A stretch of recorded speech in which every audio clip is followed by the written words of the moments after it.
Ayan po yung ating mga pangsahog. Ito po yung baboy, ito po patatas at saka zanahoria, kamatis, bawang at luya, at saka sibuyas, pak choy o pitsay. Ayan po yung paa ng pak choy o ng pitsay. Ayan po ang ating mga pangsahog. Ayan po. Ayan. Ayan. Unahin po muna natin. Titingnan nyo po kung paano po ang gagawin kong pagluluto. Ayan.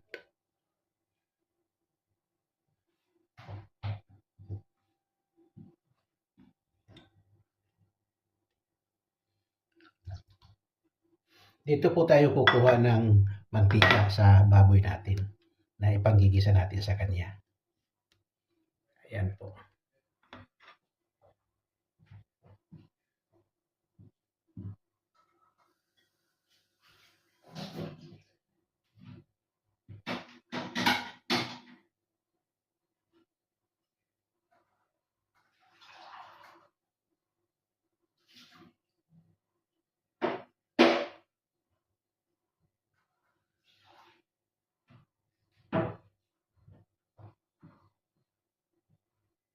Lagyan po natin siya ng kaunting tubig para po ayan.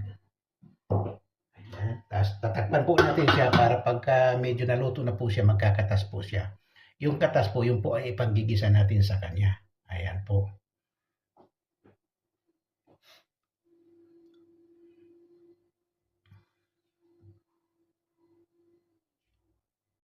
Ader, tingnan na natin kung ano na nangyari sa ating, ayan, nagmamantika na po siya.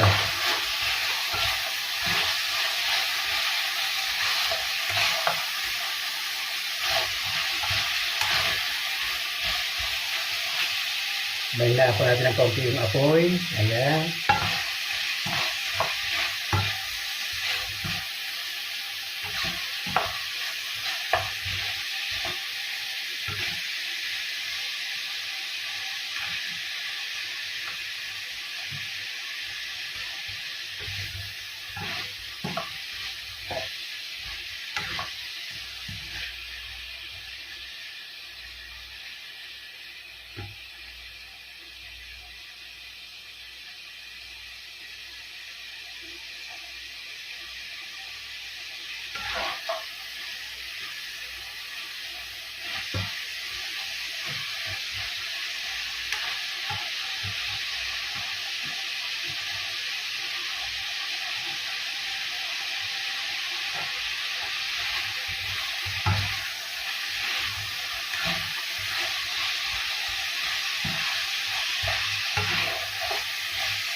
Isitasahin po muna natin siya.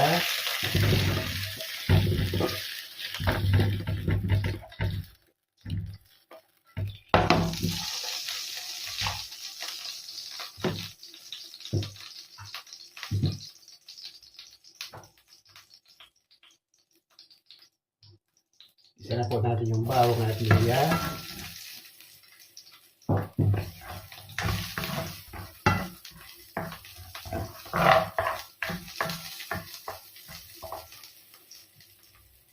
Sibuyas.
Ayan po, ilagay na po natin yung ating karne.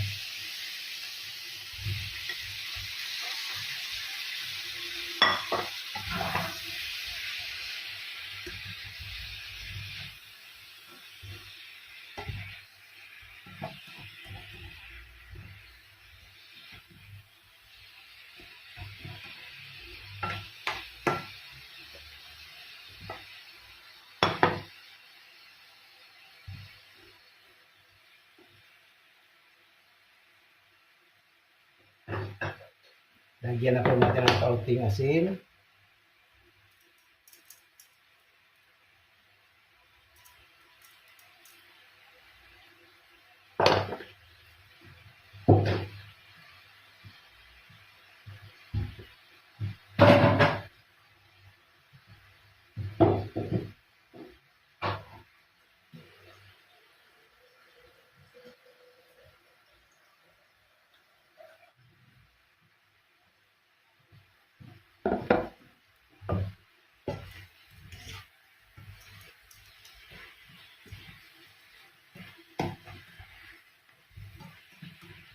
Oh, qué buena pinta. Lagyan na po natin siya ng sabaw.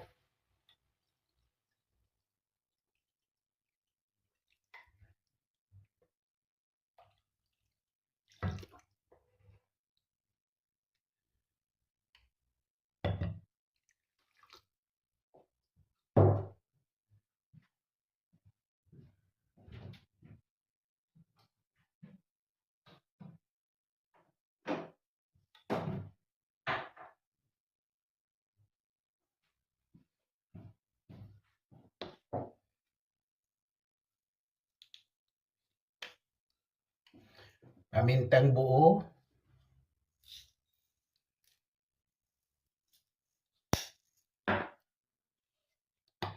At pamintang durog.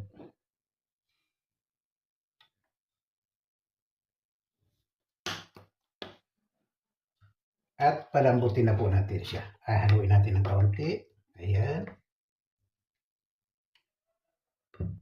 At palambutin na po natin siya. Ilakas na po natin yung kanyang apoy. Ayan. Ayan, hintayin na po natin siya. Hanggang mamaya-maya po, titingnan po natin ulit siya. Hintay lang po tayo. Aber, tingnan natin kung ano na nangyayari sa ating nilaga. Aber.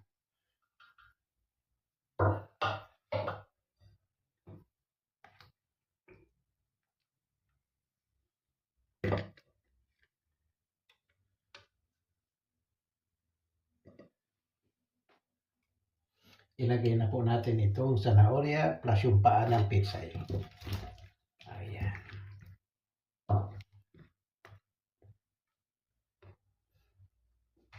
At ilagay na po natin yung patatas na ating pinirito.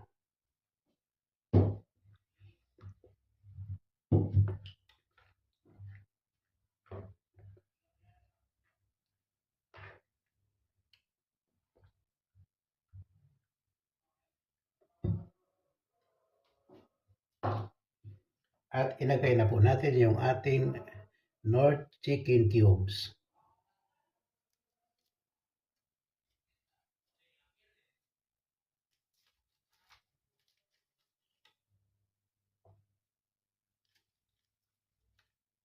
Mamaya na po natin siya lagyan ng asin ng timpla kasi po baka umalat po eh.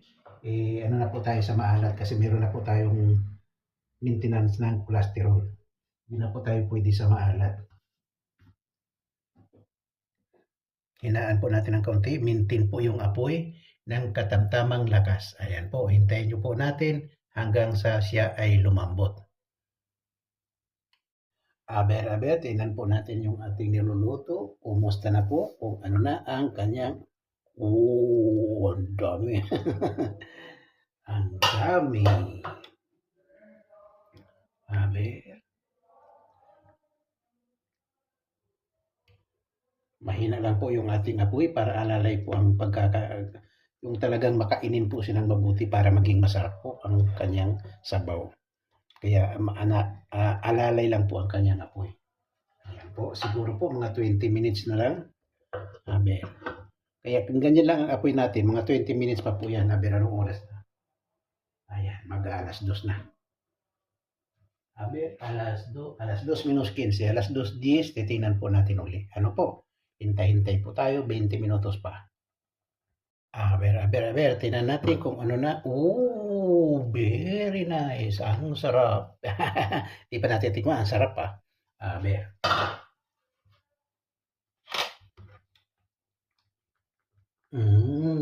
Luto na ang karne. Okay. Okay na po to. Ilagay na po natin yung dahon ng ating pitsay.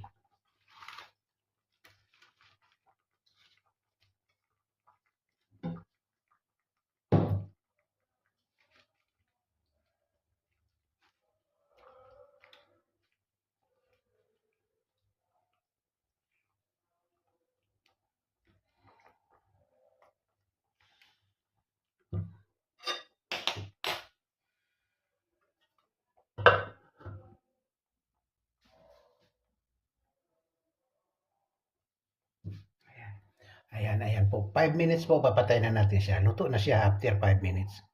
Ayan.